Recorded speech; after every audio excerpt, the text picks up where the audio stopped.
Hi friends, welcome to మన ప్రజాకవి ఛానల్కి స్వాగతం.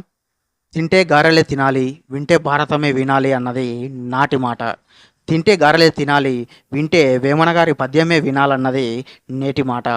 హాయ్ ఫ్రెండ్స్, మీరందరూ గోపాల గోపాల సినిమా చూశారు కదా. అంటే వెంకటేష్ గారు, పవన్ కళ్యాణ్ నటించినటువంటి గోపాల గోపాల సినిమాలో మనకు ఆ సినిమాలో ఒక కోర్టు సీన్ వస్తుంది. ఆ కోర్టు సీన్లో ఒకవైపు సామాన్యుడి పాత్రలో వెంకటేష్ గారు, మరోవైపు ఆపోజిట్ బోన్లో ఆ కోర్టులో పోసాని కృష్ణమురళి గారు ఒక సాధువు క్యారెక్టర్లో నటిస్తూ ఉంటారు. అయితే ఆ కోర్టు సీన్లో ఏమవుతుందంటే, ఒక్కసారిగా సాధువు అనేవాడు ఎలా ఉండాలి అనే దానికి ఉదాహరణగా వెంకటేష్ గారు కొన్ని కొన్ని డైలాగ్స్ వల్ల అక్కడ ఉన్నటువంటి పోసాని, సాధువు అనేటువంటి ఒక క్యారెక్టర్లో ఉన్నటువంటి పోసాని గారిని రెచ్చగొడతాడు. ఆ వెంకటేష్ గారు చెప్పినటువంటి కొన్ని డైలాగ్స్కి ఆ పోసాని గారు ఒక్కసారిగా ఆవేశంతో ఊగిపోయి, రెచ్చిపోయి, చాలా కోపంగా మాట్లాడుతూ ఆల్మోస్ట్ కొట్టే విధంగా ఉంటుంది ఆ సన్నివేశం.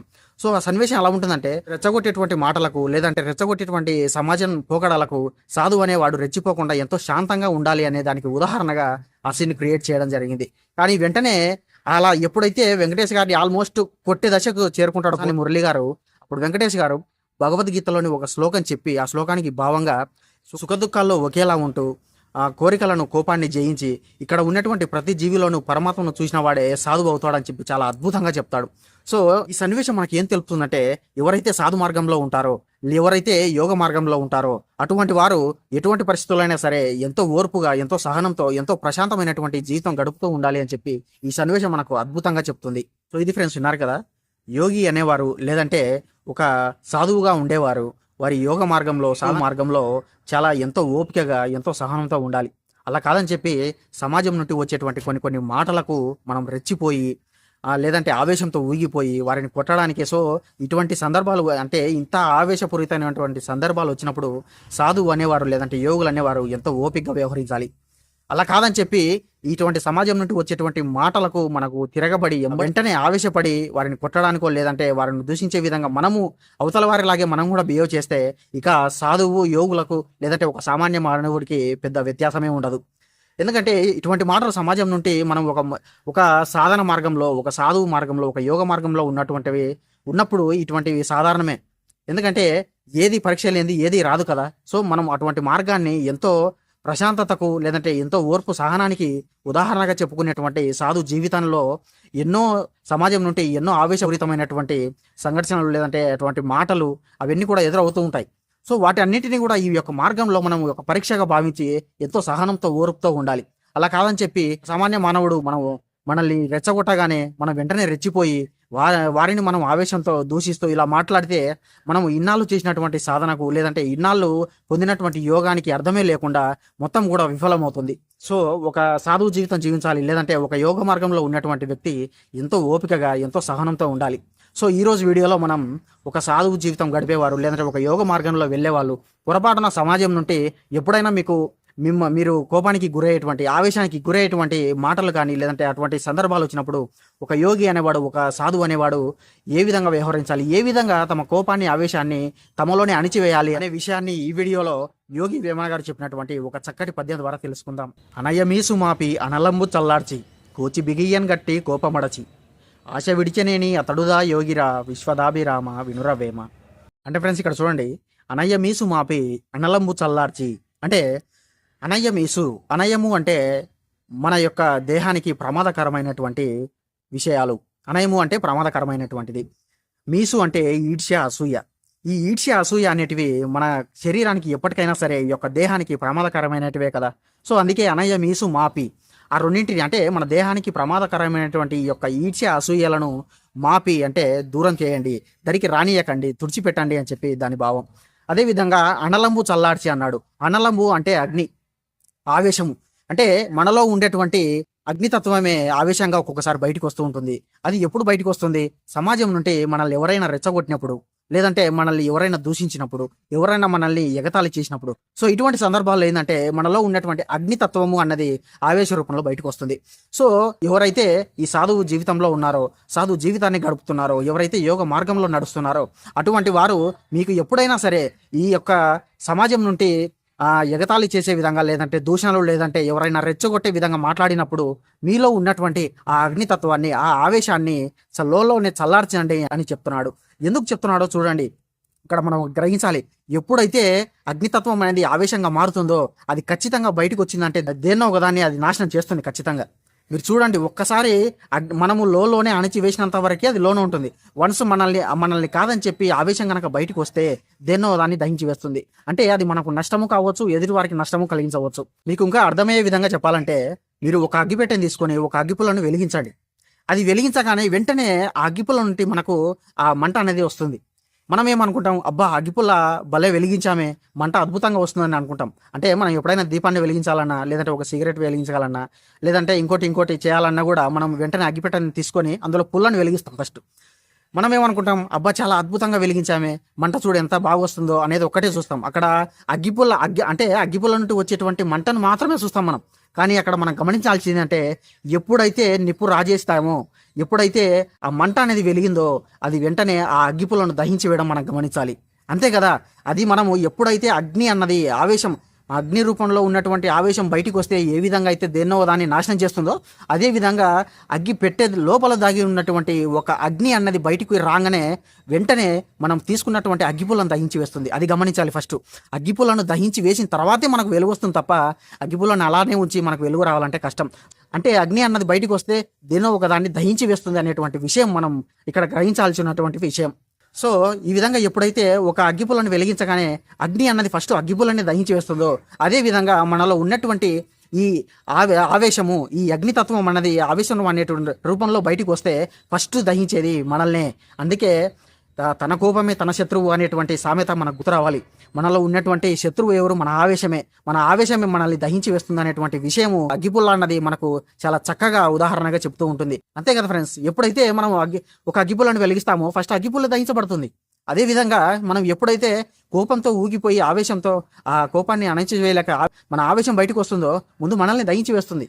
సో అందుకే అనలము చల్లార్చి అన్నాడు. మనలో ఉన్నటువంటి అగ్ని తత్వము ఆవేశ రూపంలో బయటికి రాకుండా దాన్ని ఎక్కడే చల్లార్చాలి అని చెప్పి దాని భావం. అదేవిధంగా రెండవ పాదంలో గోచి బిగియన్ గట్టి కోపమడచి అన్నాడు. అంటే ఇక్కడ గోచి బిగియన్ గట్టి కోపమడచి అంటే ఒక సాధువు జీవితం గడిపేవారు, లేదంటే ఒక యోగ మార్గంలో వెళ్లే వాళ్ళు ఎప్పుడైనా సరే ఎలాగైతే మనము ఒక గోచిని బిగించి కడతామో అదే విధంగా మనలో ఉన్నటువంటి కోపాన్ని ఆ విధంగా అణచిపెట్టాలి అని చెప్పి చెప్తున్నాడు. అంటే సమాజంలో నుంచి ఎప్పుడైనా సరే మిమ్మల్ని ఆవేశపరంగా, లేదంటే మీరు కోపగించుకునే విధంగా ఎవరైనా దూషణలు చేసినా, ఎవరైనా మిమ్మల్ని అవమానించినా, ఎగతాళి చేసినా ఆవేశానికి పోకుండా మీలో ఉన్నటువంటి కోపాన్ని ఏ విధంగా అయితే గోచిని మనము బిగించి కడతామో అదే విధంగా మీలో ఉన్నటువంటి కోపాన్ని ఆ విధంగా మడిచిపెట్టాలి, అణచివేయాలి అని చెప్పి దాని భావం. ఫర్ సపోజ్ మీరు చూడండి, ఒక వ్యక్తి గోచి కట్టుకొని అలా రోడ్డు మార్గంలో నడుస్తూ ఉంటే ఎదురుగా వచ్చేటువంటి గాలికి ఆ గోచి అటు ఇటు కదులుతూ ఉంటుంది. అది అటు ఇటు కదులుతుంటే ఏమవుతుంది, ఆ కాళ్ళకి అడ్డుపడుతూ సరిగ్గా నడవకుండా అతను నడవడానికి వీలు కాదు. అలా జరిగినప్పుడు అతను ఏం చేస్తాడు, ఆ కాళ్ళకు అడ్డంగా ఉన్నటువంటి ఆ గోచిని మడచి ఒక చోట బిగించి, ఎక్కడో ఒక చోట బిగించి గట్టిగా అణచి వేస్తాడు దాన్ని. అంటే గాలికి అది అటు ఇటు కదులుతూ ఉంటే అతనికి నడవడానికి వీలు పడదు. అందుకే తీసి ఒక్కసారిగా ఆ గోచిని మడిచిపెట్టి బిగించి ఒక చోట అణిచివేస్తాడు. సో అదే విధంగా మనం ఎవరైనా సరే ఆ సమాజం నుండి వచ్చేటువంటి దూషణలకు, లేదంటే ఆవేశపూరితమైనటువంటి మాటలకు ఈ సాధువులు లేదంటే యోగ మార్గంలో ఉండేవారు ఆవేశపడిపోకుండా అటువంటి గాలి అనేటువంటి మాటలకు అటు ఇటు మీ మనసు చెలించకుండా మీలో ఉన్నటువంటి కోపాన్ని అణిచిపెట్టండి అని చెప్పి దాని భావం. అంతే కదా ఫ్రెండ్స్. గాలి ఏం చేస్తుంది, మన గోచిని అటు ఇటు కదిలి మనకు నడక సాధ్యపడకుండా చేస్తుంది. అదే విధంగా సమాజం అనేటువంటి ఈ దూషణలు, ఈ మాటలు, ఈ అవమానాలు ఇవన్నీ కూడా ఒక సాధువు జీవితంలో కానీ, ఒక యోగి జీవితంలో కానీ, ఒక సాధన జీవితంలో అడ్డుపడుతూ ఉంటాయి.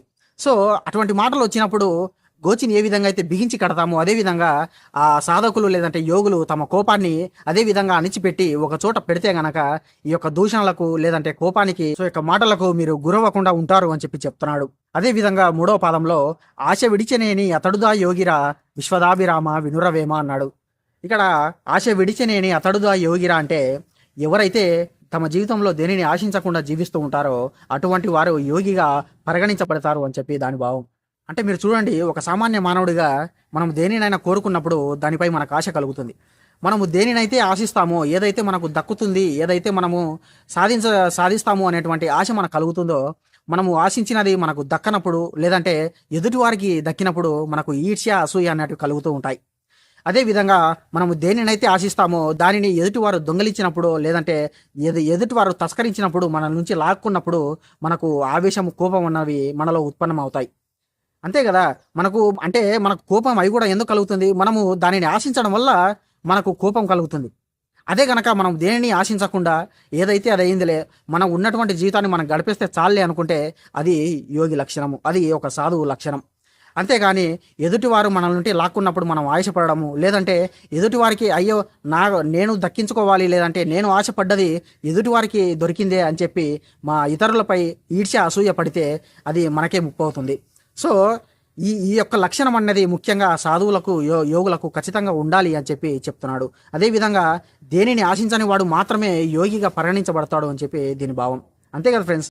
మనము ఫర్ సపోజ్ ఒక దానిని ఆశించాము, ఆశ కూడా ఎందుకు కలుగుతుంది, కోరుకున్నప్పుడే మనకు అది కావాలి ఇది కావాలి, లేదంటే ఒక అమ్మాయిని దక్కించుకోవాలనో మనకు, లేదంటే ఇంత సంపాదించాలనో, లేదంటే ఒక దీన్ని మనము దక్కించుకోవాలనేటువంటి మనము ఎప్పుడైనా సరే మనం ఒక కోరిక కోరినప్పుడు మాత్రమే అది ఆశగా కన్వర్ట్ అవుతుంది. ఎప్పుడైతే మనము ఒక దానిని ఆశిస్తామో అది మనకు దక్కకుండా ఎదుటివారికి దక్కినప్పుడు మనలో ఈర్ష్య అసూయము, అదేవిధంగా మనం కోరుకున్నది మనం ఆశపడ్డది ఎదుటివాడు బలవంతంగా లాక్కోవడము లేదంటే దొంగిలించడము జరిగినప్పుడు మనము కోపంతో రగిలిపోతాం. సో అసలు మనకు కోరికనే లేవు, మనము దేన్ని ఆశించలేదు అన్నప్పుడు మనకు ఈడ్చి అసూయ కలగదు, అసలు కోపము ఆవేశము రాదు. అంతే కదా. మనం ఏదైనా ఆశిస్తేనే కదా మనకు కోపం వచ్చేది. ఇది నాది అని ఎప్పుడైతే కోరుకుంటావో, ఇది నాకే దక్కాలి అనేటువంటి ఆశ మీలో కలుగుతుందో అప్పుడే మనకు ఈడ్చి అసూయ అనేవి కలుగుతాయి. మనం ఎప్పుడు గుర్తుపెట్టుకోవాల్సింది ఏంటంటే, మనం ఎప్పుడైతే ఒక దాన్ని కోరుకుంటామో అది ఆశగా ఖచ్చితంగా పరిణతి చెందుతుంది. ఎప్పుడైతే మనలో ఆశ కలుగుతుందో అది దేని మీదైనా సరే, మన జీవితంలో ఒక దాని మీద ఆశ పడ్డాము అంటే దాని వెంటనే ఆవేశము, ఈర్ష్య, అసూయ, కోపం అన్నవి ఆల్రెడీ మనలోనే మనకు తెలియకుండానే లోనే ఉత్పన్నమై ఉంటాయి. ఎప్పుడైతే మనం ఆశపడ్డది మనకి దక్కదో వెంటనే ఈ కోపము, ఈర్ష్య, అసూయ అన్నటివి వెంటనే బయటకు వచ్చేస్తాయి. సో అందుకే దేన్ని కూడా ఆశించకుండా మనకు ఉన్నంతలో ప్రశాంతంగా సహనంతో ఓర్పుతో బతికితే, ఒక యోగి మార్గంలో మనం బతకగలిగితే చాలా ప్రశాంతంగా ఉంటుంది జీవితం. సో అందుకే ఎవరైనా సాధువు జీవితం గడపాలి, లేదంటే ఒక యోగ మార్గంలో నడవాలి అనుకునేవారు సమాజంలో ఉన్నటువంటి దేనిపైన ఆశపడకుండా, దేనిని కోరకుండా, ఎటువంటి కోరికలు లేకుండా, ఎటువంటి ఆశలు లేకుండా బ్రతకాలి అని చెప్పి చెప్తున్నాడు. అటువంటి జీవితం గడిపినప్పుడే, ఎటువంటి ఆశలు లేనప్పుడే మీరు యోగులుగా పరిణించబడతాడు అని చెప్పి దీని భావం. అందుకే ఆశ విడిచినేని అతడుదా యోగిరా విశ్వదాభిరామ వినురవేమ అన్నాడు. అంతే కదా. ఒక యోగికి ఏం కావాలి, ఇవన్నీ అనవసరం కదా. ఈ బాహ్య ప్రపంచంలో ఉన్నటువంటి ఈ యొక్క సౌకర్యాలు, లగ్జరీలు, లేదంటే ఈ సంపద, ఈ బంగారం, ఇవన్నీ యోగి ఆశించాడు కదా. ఎందుకంటే యోగత్వంలో ఒక సాధువు జీవితంలో వారికి ముందే తెలుసు కదా, ఇవన్నీ అనవసరం, ఇవన్నీ అశాశ్వతము, దీనివల్ల ఎటువంటి ఉపయోగం లేదు. సో ఈ ఈ ఉన్నటువంటి జ్ఞానం వల్ల సాధువు కానీ ఒక యోగి కానీ ఇటువంటివి ఏవి కోరుకోడు. ఆ కోరిక వల్ల ఎటువంటి ఆశ అతనిలో జనించదు.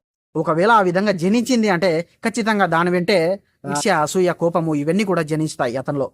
ఇక్కడ సాధువు యోగులు అంటే ఖచ్చితంగా ఒక వస్త్రము, సాధువు అనగానే ఒక వస్త్రం ఉండి మెడలో రుద్రాక్షలు లేదంటే నామాలు పెట్టేసి, యోగులు అనగానే కొండలు గుట్టలు పట్టుకొని తిరుగుతూ ధ్యానాలు చేసుకుంటూ, లేదంటే ఒక గోచి కట్టుకొని, సో ఈ విధమైనటువంటి వస్త్రధారణ ఉంటేనే యోగులు లేదంటే సాధువులు అంటారనే మాట చాలా తప్పు.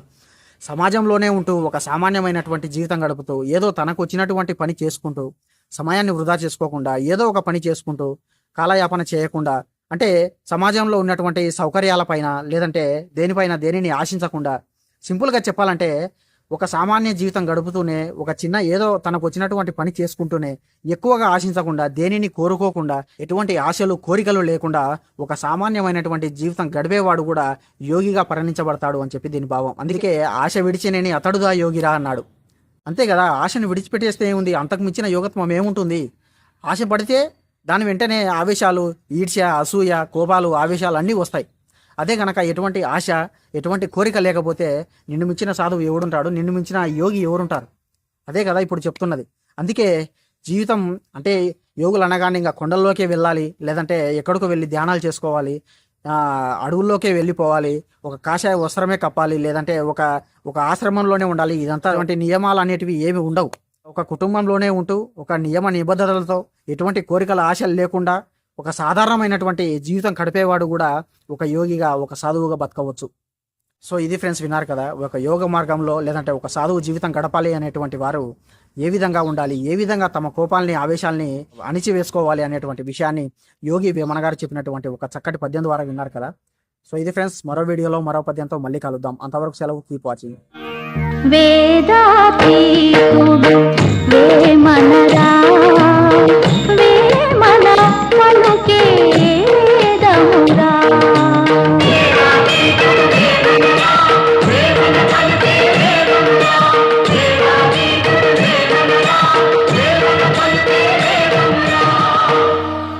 ఫ్రెండ్స్, ఈ వీడియో మీకు నచ్చినట్లయితే లైక్ చేయండి, నచ్చకపోతే షేర్ చేయండి. ఈ ఛానల్ మీకు ఎంతో కొంత యూజ్ అవుతుందంటే మాత్రం సబ్స్క్రైబ్ చేసుకోండి. ఓపికతో విన్నందుకు ధన్యవాదాలు. వేమన గారి ఆశీస్సులు ఎల్లప్పుడూ మీపై ఉండాలని కోరుకుంటూ ఇట్లు మీ ప్రజాకవి.